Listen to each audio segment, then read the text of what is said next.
Matters of the heart. Adana had always been a woman of purpose. Born and raised in Enugu, Nigeria, she had grown up watching her mother, a midwife, dedicate her life to serving women and newborns in their community.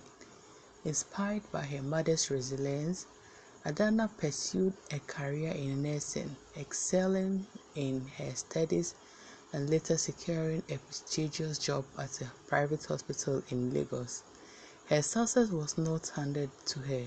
It was earned through sweat, sacrifice, and late night of study. But as she reached her 30s, something gnawed at her.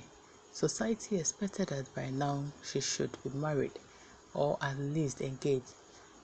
At every family gathering, the question came up, Adana, when will we meet the lucky man? A woman can have all the degrees in the world, but what about marriage? It was exhausting, and it wasn't that she hadn't tried. She had dated, hoping to find a man who would see her as an equal, who would love her for her intellect, ambition, and kind heart. But time and again she faced disappointment. The first man, Tunde, had seemed promising. He was a banker, well-educated and charming, but beneath his charisma lay deep insecurities.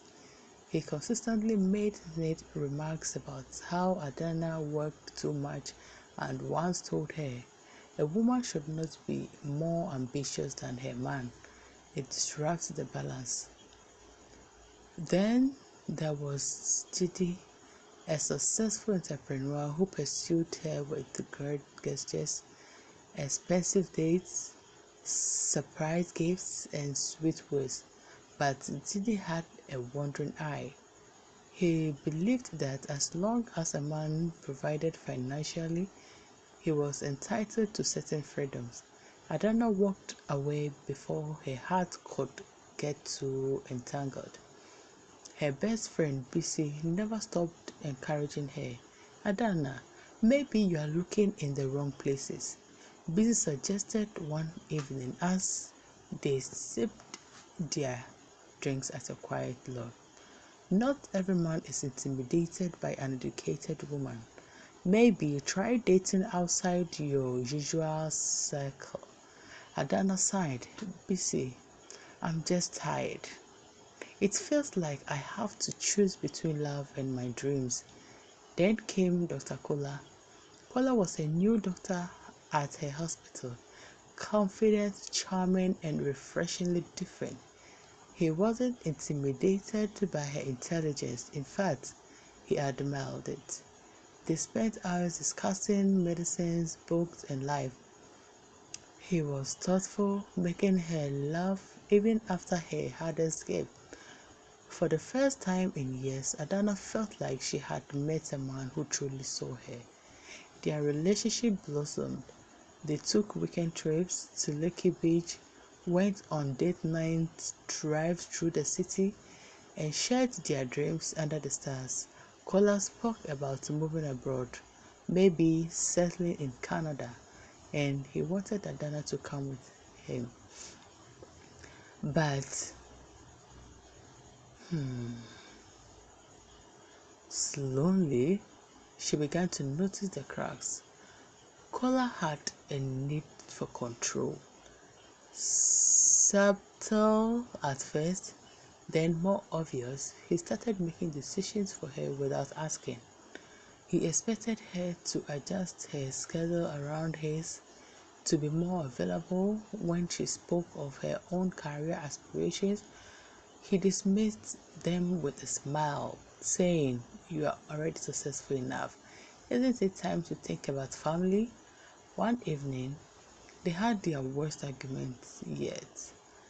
"I love you, Adana, but you need to learn compromise," Kola said, his voice high with frustration. A relationship isn't about two people chasing separate dreams. But why is the compromise always on my side? She asked, her voice shaking.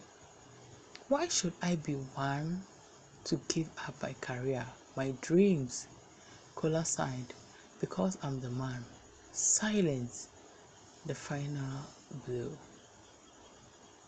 That night, Adana sat alone in her apartment, staring at her reflection in the mirror. She thought about the years she had worked to build herself, the night she had studied, the sacrifice she had made, and now love was demanding that she shrink herself. No! She made the hardest decision of her life and ended things with Kola. It was painful, but it was necessary. The loneliness was heavy, and the pressure from family and society never ceased. But she chose herself, she chose her dreams. Months later, she stood in an auditorium receiving an award for the contribution to public health. She realized something. She was whole, with or without a man. And when love did come, it would be a love that celebrated her, not one that sought to sustain her, because Adana was enough. And we have few lessons of the story. Self-worth comes first. Adana realized that love should never come at the cost of her dream or identity. True love does not require one to shrink or compromise their self-worth. The right partner will celebrate you, not limit you. A healthy relationship should be a partnership where both individuals uplift each other. Anyone who tries to control or dim your light is not the right person. Society's expectations should not define you. Pressure from family and culture can be overwhelming, but personal happiness should always take priority over fulfilling society norms. Loneliness is better than the wrong love. It is better to wait for the right partner than to settle for someone who does not align with your values and aspirations. True love is about mutual growth. A good relationship should be based on mutual respect, understanding, and shared dreams, not one person sacrificing everything for the other. Success and love can coexist. Women, like men, have the right to pursue their careers and dreams without feeling guilty. The right partner will support, not suppress their ambition. This is the end of our story, and these are the few moral lessons we gathered. You can also give us your moral lesson in the comment section. Thank you for listening. Remember, the name is Florence. Don't forget to click on the subscribe button, comment, like, and share. If you don't hear from me again, see you next time. Bye bye.